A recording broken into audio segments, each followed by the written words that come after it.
હવે છે ને એક જણો ઉકેલ સરી દો. અરે બાપુજી કેબિન પર જઉં છું લ્યા. હું તો જોઈને આવ્યો મફુજી પેલી મકા તો ગોતું હવે ઈયાના છોકરાની વર રાખતા નહીં આમ પછી અમાર જેવા ઉપર કાયા થાય છે પડોના હાથવી. મરકી મર ડાબડી મુઠા પડ્યો તો તારા બાનું શું દાહ વાયર હલાવી છે ઉભો ઉભો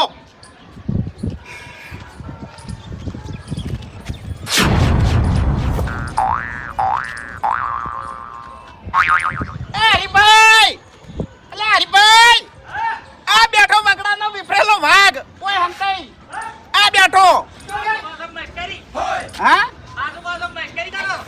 એટલે મને મસ્કરી કરતા નહીં આવડતી ઉભો થા ને કમળે ઓય તો હરી નહીં એવા હંતાઈ બેઠા છે હું નતો કહેતો હું નતો એ કિશન બોલાય